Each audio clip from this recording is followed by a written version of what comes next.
Buongiorno a tutti ragazzi, un saluto di Inter Worldwide, wherever you are and whatever time it is in the world. It's time for another podcast. I'm not 100% sure what episode this is, somewhere into the 60s. I've got three guests on standby today. I'll introduce two of the regular suspects first of all the way from the sunny Gregory Hills. Bruno Altamore, come stai? Bene, bene. Could be better, but following the last result, let's look forward. Let us always look forward. And just a little bit further away, just a tiny bit, all the way in San Francisco is our friend Alessandro. How are you, brother? All good, all good. Derby aside, everything's fine. Thank you. Yeah, I purposely wanted to do this podcast a good day to slash day and a half after because I knew you boys would be okay and, pod ready. Then we've got our first time, a debut as well. It's our guy Mo, who's just made an appearance on the Inter Worldwide channel doing some fan cams, and he has so generously put his hand up to appear on the podcast. Mo, all the way from Houston, Texas. Thank you for joining us on Inter Worldwide, my brother. Thank you guys for having me. How's everyone doing? I hope you're having a wonderful day wherever you are. Cool, absolutely. Mo, keep your microphone on. We'll give you a little bit of a minute. Can you please tell everybody listening how you became an Inter fan and, where you're from and your bit of a background in the world? I became an Inter fan in about 97, 98 when I watched Djorkaeff and Ronaldo play for Inter. This is where I started loving Inter. After that, it has been just Inter. Every day Inter, we live for Inter, we die for Inter. And that has been the journey for me. Try to follow everything and try to be sometimes subjective, even though we love Inter and we know Inter is crazy. And here we are. Absolutely, man. That's it, bro. It's awesome to have you on. So thank you. We're going to try and fit in a lot of content into our usual duration of time of around about that 30 to 40 minutes. So we're trying not to go too long. Let's start with the 2-1 derby defeat, which I mentioned in my not initial post-match reaction, my more calm and collected final word that, this isn't the be-all and end-all of results. I think what I'm going to say, I'm going to keep it brief for me. Making that Europa League final and not winning it, just getting that small taste of what success feels like. I think every Inter fan was really clutching on us coming out this season and being a powerhouse. But in a weekend where Real Madrid and Barcelona lost in Spain, in a weekend where Chelsea conceded 3 straight goals, in a weekend where Spurs conceded 3 in the final 8 minutes, in a weekend where to Crotone and Lazio got pumped 3-0 by Sampdoria, the context of this football season really has to be taken into account. Now, you could make the argument and the excuse that applies to each and every team, but this Inter team looks a little bit burnt out to me. So I really hope that with the hectic schedule coming up that the boys can get it together. I've spoken a fair bit about the derby and the match itself, so it's time for the boys to voice their opinions. Going to Bruno first, man. Tell us what you thought of the derby overall. Any good players? Any really bad ones? Yes, you're talking to me. That's it. I wasn't sure if I was off mute or not, but yeah, look, I think I look at it like this. I don't take the Lazio fixture into any consideration, especially with the injuries they're suffering. They are so depleted at the moment. I see a lot of people complaining Inter's got a couple of not injuries, but players out due to COVID.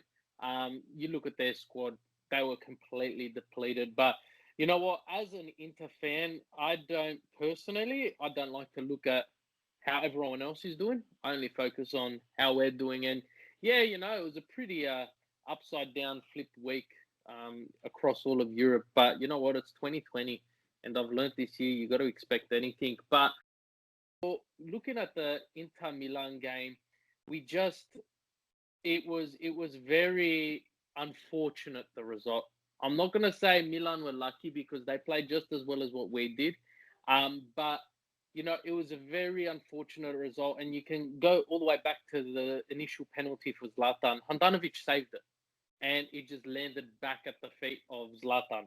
He saves it and it goes out. It's a completely different ball game. But overall, I feel the team played well. And they just didn't take the chances that were put to them. Having, our defenders and our midfield hampered so bad due to COVID. I'm not going to lie, I did miss Gagliardini, to be honest. It was just, I feel he could have added a specific element. But even the suspension to Stefano Sensi, overall, I don't agree with Conte and his tactics yet again. We played our hearts out, but again, he just waits so long to do anything, change something. And we're talking about, and Inter fans around the world, all I've seen, look at our squad depth, means absolutely nothing when we're not utilizing our players to bring on some form of an effect on the match. Like I saw as soon as Eriksen came on, we had a couple of really clear-cut chances, but it's just, I feel Conte is a man of habit and he doesn't change for no one. And that's going to be his undoing at this club. I personally think we'll be lucky to see him after Christmas if these results continue and if we're knocked out of the Champions League. Because all can be forgiven if we get through to the next round of the Champions League. But you know what? I'm sick of excuses. You've been given exactly what you wanted. And been given what you've wanted. You've asked, you've received. We stood back and we didn't go with Kumbula. We didn't go and we went with Kolarov. And look how that's gone for us. We didn't go with Tonali, but we went with Vidal. And look, Vidal has been great, but he's not here for a long time. So we can all agree on that. I'm very disappointed in Conte's approach. He knows how to talk to the players. He knows how to get them motivated. But I just feel he's lacking something this season, especially after last year being 2-0 down at halftime in that derby. We came back and we absolutely cleaned them up. But this isn't the same Milan we're seeing as what we saw last year. We are seeing a completely different animal in Milan, and people got to stop underestimating them, basing their season off last year, because they are the real deal. And you know what? The only positive I take from Inter, this fixture against Milan, is that we were the first team to put a goal past them. Simple as that. Other than that, we just did not know how to capitalize. And mate, we didn't get a single point. Yes, we might have deserved 1 point, but at the end of the day, did we deserve 3 points against Fiorentina? I don't think so. We got lucky. And you know what? There's times where you deserve it and you don't get it, and there's times where you don't deserve it and you get it. So I'm not basing it off that, but I am one of the most unbiased Inter supporters you'll see, and I call a spade a spade. And you know what? Conte's really got to change something up. And with our with Zhang as our president and Zhang as our owner and Beppe and Zanetti, I know that I've got complete faith in them, and they're going to make a decision real quick, especially after the bullshit Conte caused at the end of last season. I think, he's got to sort something out real quick. And you know what? Maybe it's the derby loss talking to me, but you know what? You got to start to call a spade, and he's got to do something. Now, let's say we come out and we qualify second or first in the group for the Champions League. All right, I'll take that. But I'm not going to miss out on Champions League next season to get knocked out against PSG in the round of 16, and then we go on an amazing winning form, because guess what? It doesn't work like that. We've got a good enough team to compete in every competition without an excuse. But yeah, that's very well said, bro. Very well said, bro. Honestly, man, I'm glad you said it, because for once, I'm glad I'm not the most pessimistic person on this channel. I don't really think I need to add to that. You're voicing what you're doing. You're being a little bit pessimistic, but what you are doing accurately is you are voicing the concerns at the forefront of every single Inter fan. The more press conferences this guy does, the more agitated he looks, the more distressed he looks. If history does repeat itself, he does look like a ticking time bomb. I'm still looking to have a little bit more faith, but because trust me, if there's anybody who's in your corner on this opinion, you already know it's me. Let's let Alessandro give his opinion. Are you this reactory as Bruno, or Alessandro, are you still looking at this in a positive light, bro? I think I'm right after the derby, I was very pissed and very in line with Bruno. But after one day and after rewatching some of our problem, I think if Conte has all the players and it just has is able to adjust a couple of things, I think we are the best team in this specific Serie A. And I don't want to talk about the derby itself too much, but more about the problems that I noticed in this game and the previous, which are specifically two. The first one is, of course, on the left. If you have Bastoni there or if you have Young, you notice it less. But I think this year we're going to have Perisic playing there most of the time, unless we buy somebody else during the winter transfer window.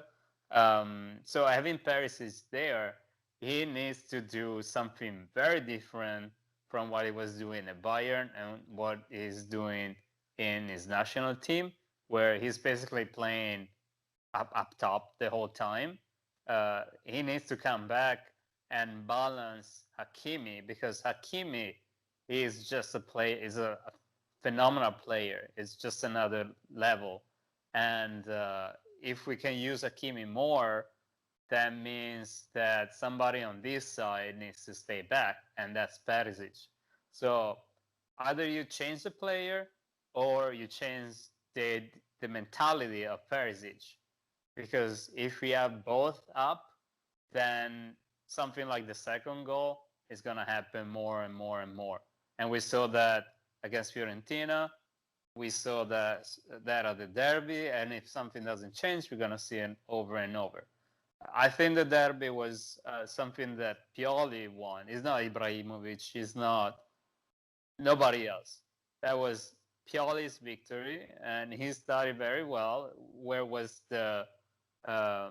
where to attack us, and that was where the first goal came from, and then the second pretty much the same, because it happened on D'Ambrosio's side, but I mean, Cholera was no marking Ibrahimovic on this side, and Perisic was nowhere to be seen, and the ball was lost on that side. So anyway, the second big problem that we have, and Conte needs to figure this out pretty soon, is in the midfield, where we have a line of three, but it's a triangle with the top up. In the derby, we had Vidal and what's his name? We have Vidal, Barella in midfield. Yeah. And then who was the third one? I have a blank right now. Brozovic was in the midfield as well. Thank you very much. So you have Barella on top and Vidal and Brozovic behind them, which can help, but it doesn't really make sense. We should have the same triangle, but with a bottom player, which is Brozovic. If you don't play Brozovic there, Brozovic is useless. And once the midfielder of the other team is able to skip Brozovic or Vidal, then all the three players, they like to run in front. Bruno was saying, I miss Gagliardini. Gagliardini is one player that preferred to stay back rather than go ahead. And that's where it covers that specific area. In the derby, the Milan midfielder were able to take advantage of that. As soon as they went up 2-0, the midfielder were more focused to help the defense, help contain Lukaku, because Romagnoli wasn't able, of course, and never will be. But those are the two main problems. If Conte is able to adjust those two things, we're golden. Otherwise, he needs to have all the players in the bench and do something like in the Fiorentina game, change everything and hope that something at the end works out. But it's not. Milan got lucky just in the way that the game worked out, because if they're not able to score the first goal, that's it. Milan played well the first 15 minutes, That's and it. that's Yeah. it. They had Agree. 4 shots on target, 2 from the first penalty, the penalty and the rebound, the second goal, and 1 random shot in the second half. That's it. That was their game. We had so many chances. So if you don't score, if Milan doesn't score the penalty, and they have to do a different kind of game versus this team, even without all the players that suffer for COVID, even without Sensi, even without Sanchez as coming back from an injury, Inter this year is just a different level, and the only team that I see that can do something is Napoli. And other than that, Juventus, and I said that before, Juventus and Atalanta are gonna be in the first 4, and so Milan they are first right now, but between the Europa League, Coppa Italia, and Serie A, I don't think they have the depth, and that's the problem that we had years ago when we were starting very well, and then we were not able to keep up. And so I'm happy for them. Not really, but enjoy your moments, but it's not gonna last. I'm sorry. Yeah, well said, man. Good counter argument. I'm not happy for them one bit, to be honest. If anything, I just want them to fail more miserably this season now. But I said after the post match, I did feel like we lost to Milan in the only way that Milan could have beaten us, and that was by getting us in the opening 15 to 20 minutes off guard with a high intensity system that they couldn't maintain for the whole match. And that's exactly what happened. Mo, who has been patiently waiting in the background, my man, what was your reaction to the 2-1 derby? Who stood out for you? Where does Conte need to improve and change? Give us your feedback, mate. After the game, I was a little bit pissed, but then I watched the game again and I was a little bit hopeful because of the amount of chances we created. Even though we were man up against Lazio, we still did not create a lot of chances. While against Milan, we were down and we were pushing hard. With a team that knows how to defend, with Ben Nasser and Kessie in the middle, they know how to defend well. I'm a little bit optimistic because I like a coach that can develop a player. I know that I see all the Inter fans, they don't like Perisic because he doesn't have the defensive abilities. But if you remember, when Conte went to Chelsea, everybody told him, hey, you need to play 2 wing backs. And he said, no, I will have Moses and I will develop this guy. And he was one of the best wing backs in that season in the world. Everybody was talking about Victor Moses, who was before a low knee everywhere. But Perisic is a world-class player. Munich would not have played this guy in a Champions League semi-final if he was not a world-class, with players that we know the best in the world right now. So I think Conte is patient with Perisic. I'm going to follow what Alessandro said, something very critical here, is when you have 2 wing backs, both of them are attacking, you'll need to adjust the rest of the teams around them, which what happened in Chelsea, again, when he played Conte and what's his name, the guy that plays for Manchester United now, Matic in the middle. Both of them are very defensive. I think, in my opinion, if you're going to play the 2 wing backs up, you'll need to play good defensive midfielders. And I see Barella is one of the best midfielders right now, box to box in the world. The guy can run for 180 minutes. Just play him what he likes to play. I think he likes to play in that channel, just run up and down. And Vidal has the experience and play a number 10. I know everybody wants Eriksen to play there.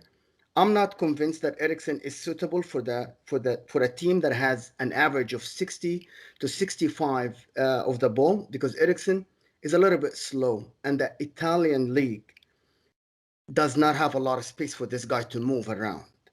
This is the difference. when we saw Sensi in the previous games, when he came in, he made the difference. Sensi is a little bit faster. He's more suitable for the Italian league. I'm convinced that Sensi might solve the number 10 problem for Conte. In the defensive side, if you read what Conte said that he wanted Kolarov to play from the back. But that, in my opinion, cannot happen when your team cannot come back quickly enough to cover the two players that are very slow, Kolarov and D'Ambrosio. We know Rafael Leao wiped the floor with D'Ambrosio in this game. He outran him every time he got the ball. Kolarov is slow, we know that, right? But D'Ambrosio, I expected a little bit better from him, but also he didn't have any help. One-on-one against one of the fastest players in the league is very hard, especially with no support, because I did not understand Conte in this game having De Vrij on Ibrahimovic man-to-man, when De Vrij is supposed to be your sweeper, that's supposed to cover D'Ambrosio when Rafael Leao dribbles him, or the other side, when Selfmaker dribbles Kolarov, but that didn't happen. So Conte needs to figure out some stuff in the back, and I think, and I agree with the guys, if Bastoni and Skriniar played this game, we would not have conceded these 2 goals. And I think most Inter fans, they blame COVID for this. They say, oh, COVID, we lost the game to COVID. Yeah, I think that's what happened. On the attacking side, and then I will give you like something that I thought I saw in every game. I think on the attacking side, we are 1 injury away from a crisis. We depend so much on Lukaku's physicality to turn. Every time we are struggling, we play the ball long to Lukaku, and we assume that Lukaku, every time he's going to turn, right? And he does it. The guy is brilliant. And again, thanks to Conte, who developed a guy who came to Inter with his confidence on the ground. He didn't play in Manchester United, and he made him one that everybody talk about Lukaku everywhere. Go to any newspaper now, they talk about Lukaku. He's one of the best strikers in the world. Conte developed this guy. Conte developed his confidence. He built his confidence back. But the way we play depends so much on Lukaku's physicality that it's scary for a season that is that long. As you said, we have too many fixtures. They come back to back. There is no stopping like the seasons before. We are a month less this season. And with the Euros coming, we need to find another plan to attack other than just play the ball off Lukaku. Lautaro is a brilliant player, but he needs more time. I think Lukaku has more experience. I think Inter fans will feel more comfortable if Lukaku played next to Alexis than if Alexis only played next to Lautaro, and with no Lukaku in the team, I think we'll struggle a little bit. As for the season to come, I'm hopeful. If we are positive cases, I'm hopeful that Conte will pick the right 11 for the important games, and we have enough depth to rotate. The right side, we don't have another attacking right wing back, but I think D'Ambrosio, when he plays on that side, he's not bad. I trust Danilo. Danilo is a reliable player. Every time he plays, he's good. But this game was different for Danilo because of the speed of Rafael Leao and the way they play the 3 behind Ibrahimovic. It was just strange for Inter that somebody came and tried to press Inter. The only team, I think the couple of teams only tried to press Inter last season, they were Atalanta and Juve. These are the only teams. Everybody else just sat back and waited for us. But Milan did not. In the first 20 minutes, they tried to get the ball from our half, and we struggled big time. This is why our position went down. I'm very hopeful for this season. I think this season we will be challenging. And I also like something about Inter in this year and last year. A couple of seasons ago, even with Spalletti, the season before Conte, Inter was not a first-class team. When we go play Real Madrid this year, they're gonna be scared. They're gonna think Zidane is gonna think about what is Conte gonna do to me? What is his plan? When we were before, and then I think every Inter fan needs to be thankful for this. Before, everybody would think about when we go play the big teams in Europe, even though we are a big team, we are one of the biggest teams in Europe, but we were not that big. People would think that we will react to their plans. But nowadays, I believe that if we play any team in the world, they will have a lecture before the game about how to counterattack Conte's plan. How do we play the anti-Conte game? And instead of let's play our game and Inter will adapt to us. And that's what makes you a big team. Everybody's scared of you. Borussia Mönchengladbach, I'm sure that they are scared. They want to find a way to beat us. And this is what makes me hopeful. This is what makes me. It doesn't matter if Conte gets Vidal, who is 40 years old, and gets Kolarov. Yes, it doesn't matter. But he makes this team big. He makes this team very big. That's what I'm taking. Very hard to argue. Keep going, brother.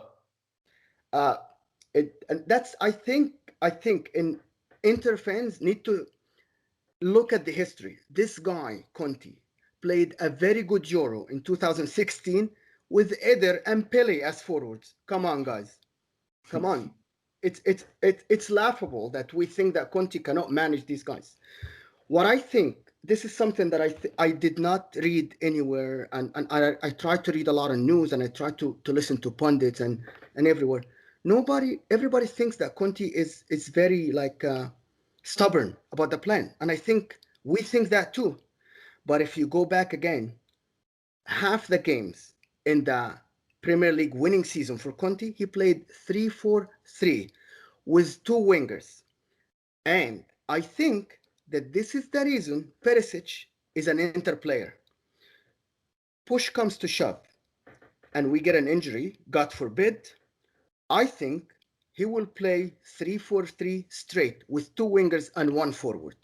We will put Hakim on a wing, Perisic on a wing, and then we'll play four in the middle. We'll play Young and we'll play D'Ambrosio, which is what he did. He played Hazard, Pedro, William, and Hazard with Costa in the middle up front. We might do that, but we have amazing two forwards, and this is why he is sticking to the plan. When you have two gems, you don't sit one on the bench. You play both. You adapt to both. And this is what he's doing. But I'm thinking that sometime this season, he's going to switch to the 3-4-3, and every Inter fan will be surprised. Oh, we thought Conte is stubborn. No, we just have two gems, and we can't put one on the bench. This is what I think is going to happen this season. Nice one, man. A couple of things. I agreed with most of what you said. I think it's a very long season, and we're about to prove that in the short future, not the long future. Just how many games there are. I think the more that I think about it, the more I think that is a good plan, having Perisic as a backup on that left hand side in a 3-4-3. But Bruno, what do you think about it? I've just got, and I agree exactly with what Mo said, and when Conte came, I praised him. I praised him at the end of last season. He did wonders for Inter. We were up there, but I just feel, yes, long term, I agree with you, Mo. He's going to change something, and he's not going to be so stubborn. But I just feel he reacts to games far too late, way too late, and that's what the issue is now. The current reaction. Now you went into halftime down 2-1 against your cross-city rivals. Now imagine that stadium was filled with 60,000 fans, right? You're down 2-1 and you wait until what, the 70th, 75th minute to try and change substance because you still think what happened in the first half.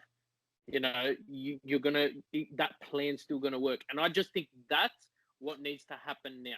If he can't learn to do that and make a change in the 60th, 65th minute, okay, you're down, you've given it 15 minutes, 20 minutes, it's still not working, change it. Because by the time you bring on a player like Eriksen, Alexis, Brozovic, or whoever's not playing that specific game, they're not going to be able to run onto the field and have that instant effect. They got to warm up. They got to find their groove. They got to make their counterpart, their opposite on the field. And I just feel Conte needs to learn to do that. He needs to react a lot quicker. But tactical wise, yeah, you're spot on, mate. You're spot on. And I cannot agree with you, any more than I cannot add any extra value to what you've said. I just feel his reactions at the moment are currently too delayed. Yeah, we might have had some players out due to COVID, but Alexis was there, Ericsson was there. He just didn't take it when it was there for him. What do you think, Mo? Yeah.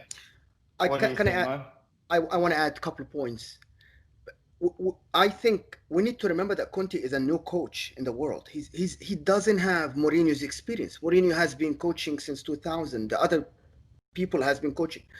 I think he might learn. He might be able to learn this. Conte, historically speaking, I looked at the numbers. He did not have good comebacks. When he's down, he's down. The team is down. He can't change. It's historically. I looked at the numbers.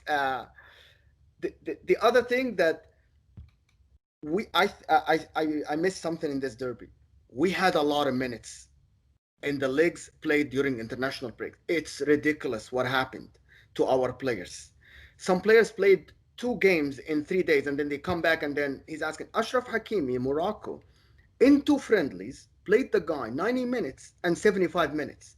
2 friendlies. Someone should pick up the phone like what Mourinho does for Tottenham. He picks up the phone, calls Southgate and say, hey, I need Harry Kane fresh for my next game. If he's not important to you, don't play him. Someone need to pick up the phone and say, hey, Hakimi, these are 2 friendlies. Alexis, you don't have to run him down to the ground.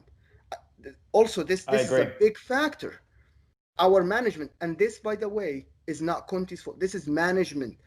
People need to call the national coaches and say, hey, you can't run my player down in friendlies. These people, they will get injured and they have games and this is their living, the clubs. Well, look, man, I wish someone would give Roberto Mancini, the so-called Interesta, that memo about Barella, because goodness me, he's going to play him for 90 minutes and then send him for a training session after every international friendly, the amount of game time he gets for Mancini. But very well said, boys. Very happy to entertain this discussion on the Inter Worldwide podcast. Let's not spend as much time talking about our next game, which we are recording this on a Tuesday afternoon in Sydney, which means it's Monday night everywhere else in the world, Monday really late night.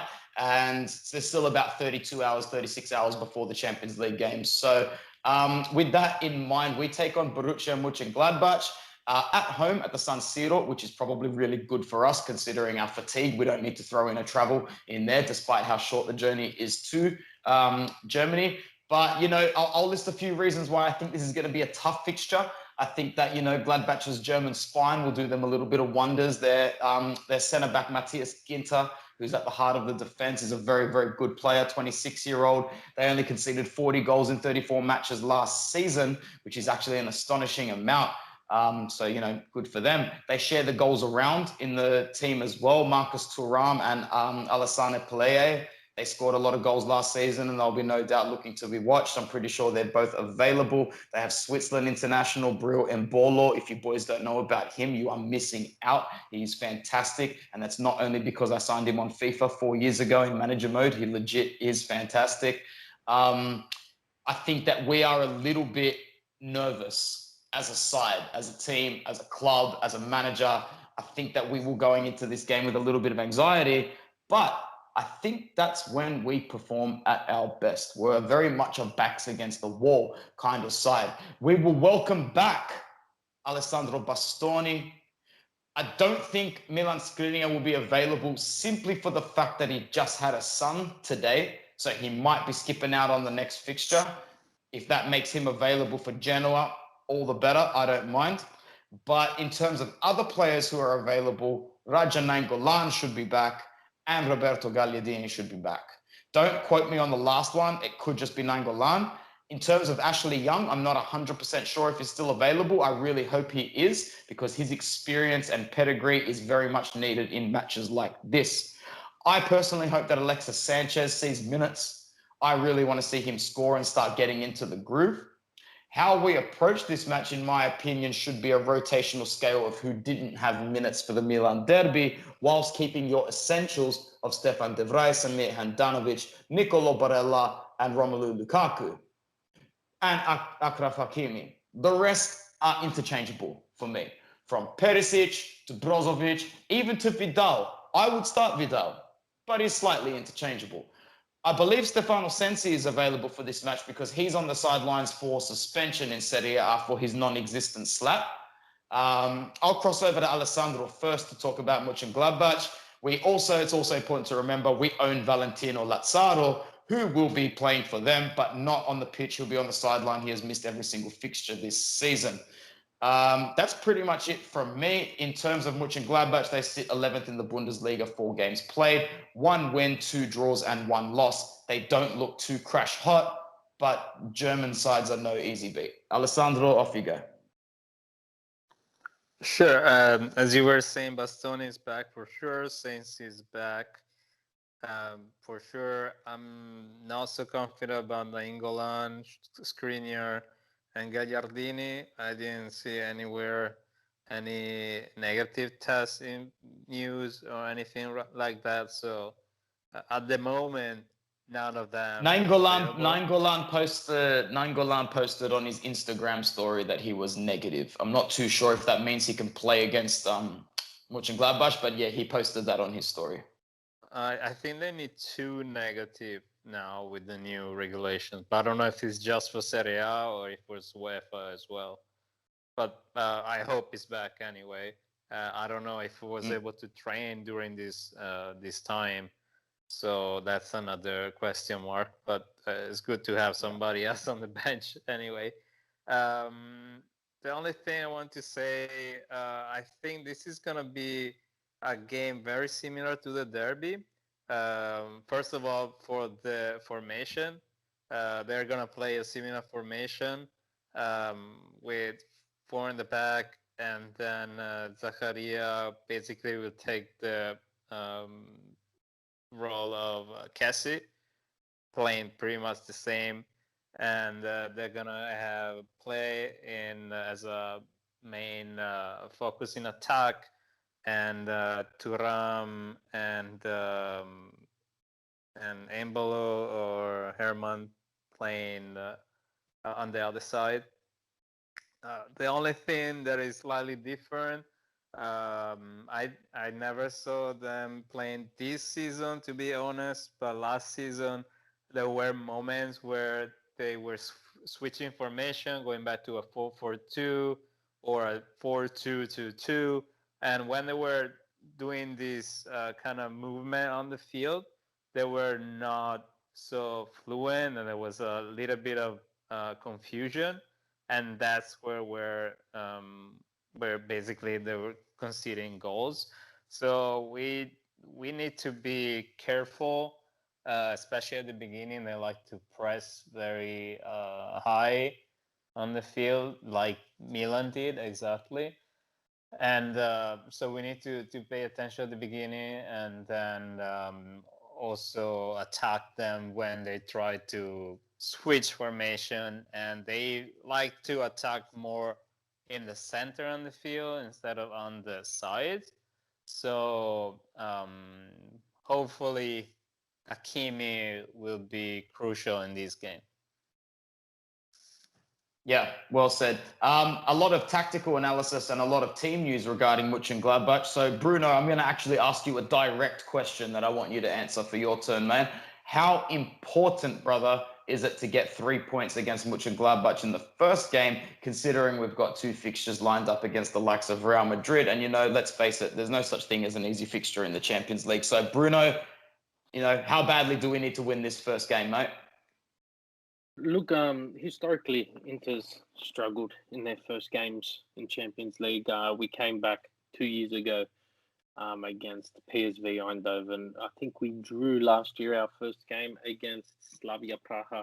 But I just feel this season we have that extra monkey on our shoulder in that form of a Europa League loss, the Europa League final loss. And the fact that we haven't exited the group, in a very long time, and all of that, and the pressure I think that Conte will be feeling at this current point in time, because let's face it, in our last 3 Champions League campaigns, this on paper seems to be the one where we should be qualifying second at least. But if we don't get a win in this opening fixture, I can almost, not guarantee, but I can almost say it's going to be a very uphill battle because we will be traveling to the Ukraine next week to face Shakhtar. Then the week after, we'll be traveling to Spain to face Real. So it's going to be an uphill battle. Now, in saying that, Monchengladbach are not a walk in the park, nor is Shakhtar, but we saw what we could have done, what we did against Shakhtar last season in the semi-final of the Europa. Whereas Monchengladbach, I feel, are a great team, but they're no Inter. They have a great starting 11, if you want to put it like that, but that's where it ends. And if you figure them out, you can win this game. And mentality-wise, and I said this when we did our initial podcast, when we found out the draw. Mentality-wise, we need these 3 points because then we've got Genoa. And Genoa is no walk in the park either. Then we've got Shakhtar next week. Then we've got Parma. Then we've got Real. Then we've got Atalanta. Then we've got Torino. Then we've got Real Madrid again. So it's non-stop. And Inter, as we know, they when they lose, they tend to continue, and they continue, and it's a mentality thing. And we saw that was non-existent last season when Conte was in charge. When we lost against Juventus, we continued. When we lost against Barcelona, we continued, and that's how it is. But now you've got the added weight of the pressure of the league, as well as the pressure of management, as well as the pressure of losing that final last season. And the biggest worry on the park for me is Romelu Lukaku, because he scored that own goal in that final last season. That's still going to be playing on his mind. And this is the same caliber sport we are talking about. This is the same caliber of competition, and the pressure is high, especially with the likes of our Serie A, fellow Serie A teams breathing down our neck in the league. If we assert our dominance in Europe, it sends a message out to the league. It sends a message out to Milan. It sends a message out to Juventus to show, and pardon my French, we are not fucking around. So 3 points, or let's see if we can win the Europa League final. That's how I'm looking at it. Bruno wants wins, bruh. Bruno wants results, cuz he's over it. You need to set the right mentality. We have chased our Champions League fate for the last 2 years. We cannot chase it. We need to hold our own Champions League fate in our own hand, and we need to do that with a win in our first game. I like it, to be honest. Mo, how are you feeling going into Monchengladbach, brother? I'm very skeptical about this game as much like same as Bruno, because historically we didn't do that good, and also after a defeat, I know that the players will have the weight of bouncing back. It's that word that everybody talks about in the media. You got to bounce back from the defeat, and I think that Conte needs to separate the league from Champions League. Champions League is a different animal financially, in the media, everywhere. This is a big task for the guys. This is very big for the management and the coaching staff to separate, to put these guys in a mental state that, hey, this is a new competition. It's still 0-0 here. We haven't lost a game. Let's start from the beginning and let's go for this. Let's try to get out of the group stage. It's going to be very hard if we lose, and because of what the guys said, the fixtures coming are actually harder. Shakhtar is not going to be a walk in the park like the Europa League, because we're playing on their ground, which is pretty hard historically. He's going to have players back. No excuses now, right? Like Alexis did not play as much in the derby. You have him for 90 minutes. Put him in. Show us that this is Alexis. Put him in. Show us. Oh, you fought for Alexis. I think Conte at the end of last season, he said, we're very happy to sign Alexis permanently. Correct? Show us why you wanted Alexis Sanchez. Show us why. Sanchez was coming back with an injury too. I think that was also the reason why he played just 5 minutes in the derby. Oh, that's good to know. Do we know if he recovered or not? Yeah, so he took a knock in his match for Chile, but it was more like an exterior muscle knock, like a bruise or a cork. So there was no internal damage, but it's just when you rush that sort of injury back, it can aggravate certain muscle tissue. So that's why it was cautious. But in terms of recovery, he should be at about 90% now. There should be no excuse. And the fact that he came on at the end of the derby means that he is match fit, match ready now. So I actually do expect him to start because I agree with what you said before, Mo. The idea of an injury to Romelu Lukaku, mate, we have been spoiled. I don't think any fan has even entertained the idea of that yet. So, yeah, go on, man. Yeah, it's also the midfield. We gotta have the ship right. They have Monchengladbach have very two creative players, Christopher Kramer and Lars Stindl. Both of them are not speedy guys, but they are very technical players in the midfield. I think we need to play the guys that know how to stop the attack coming back. These guys can play one pass and boom, they are behind the defense. The forwards, Mbolo, Turam are quick guys. We don't want to face another Rafael Leao on D'Ambrosio because, as you said, Skriniar might not be back, and most likely he's not going to be back. But we're going to have Bastoni. I love this guy. This guy is the future for our team in the defense. I hope that Ashraf Hakimi can recover from all these minutes that he played in the last 2 weeks. The guy is young, yes, but I'm afraid of an injury for Ashraf Hakimi. I'm really scared of injuries because about the depth, we have very different levels when it comes to depth. Like on the right side, there's a massive difference between playing Ashraf Hakimi and Danilo D'Ambrosio, offensively and defensively. Too different. Exactly. Ashley Young was transformed to a fullback years ago in Manchester United. Ashley Young, offensively, is okay. But defensively, I think he's way better than Perisic, ahead of Perisic, miles ahead of Perisic. Perisic in the national team, the forward defense for him, he doesn't come back that often. In Bayern Munich, we saw that he didn't come back that often. So this is why his defensive side is not good.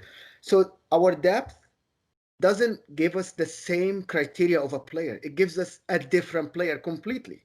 And everybody around that player has to adapt to the new one playing. And this is I see this game as a tricky game, but as I said, I'm hopeful. And I think Inter, when they put their foot on the gas from the beginning of the game, and they press and they play the football that Conte wants from the players, we win games. Like what we did for Shakhtar. This is what we do. We play hard from the beginning. We kill the game. First half, game is over. Done. This is what we should do to teams that are supposed to be smaller than us. They're supposed to come to us and defend against us. They should adapt to us, as I said before. Yeah. Well said, man. Look, I'm a little conscious of time for this podcast. Initially, we were going to look at Genoa, but I've decided to change my mind. But I am going to give the boys one more chance to voice their opinions on today's episode. First of all, Bruno, can you really quickly just give a prediction for Monchengladbach? Yeah, look, I can see us going in with a different mentality. I can see us walking away with the 3 points, especially considering this is our home fixture. We really need to get this over the line.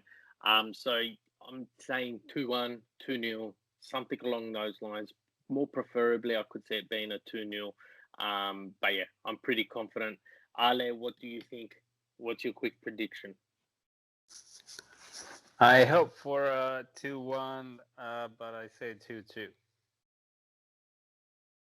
Mo? All right, Mo, you? I'm thinking 3-1. We haven't kept a clean sheet this season yet. And I don't think this game is going to be the start, in my opinion, especially with Skriniar not back. Yeah, I would have to agree. I definitely see us leaking one goal. I'm going to go for 2-1. I really hope we do get the 3 points. That's not all, though. I do want to speak about one more thing. Samir Handanovic is, he's been our decorated captain through the dark times and whatnot. It's always a constant debate between the Inter fans whether or not, he's starting to show his signs of, is he still good enough to start and whatnot. He saved another penalty on the weekend. Granted, it wasn't the best penalty from Zlatan, but he's still showing that he's a top-level Serie A keeper. In a really quick 30 seconds or a minute, Bruno, are you still on the replace Samir Handanovic wagon this season, or are you happy to see the whole season out with him starting and Radu as the backup? Or would you be replacing him at the end of this season? Sorry. If we choose to replace him this season, it means we are no longer competing. We are no longer trying to win the Scudetto or trying to win the Champions League or trying to win the Coppa Italia. It's like taking a seasoned driver out of a Ferrari and chucking in a child who's only driven a go-kart. He is our captain. He is our leader. He is our voice. And albeit he has done a great job for us. And I cannot see him leaving this season or the next. Ale, what do you think? Fair enough. I agree with you, but I also think that next season it's time to change.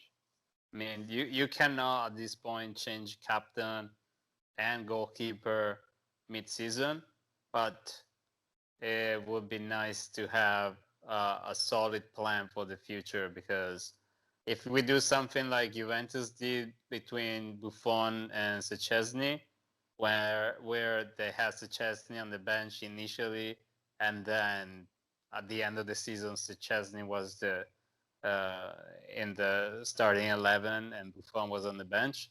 If we're able to do something like that, that's perfect.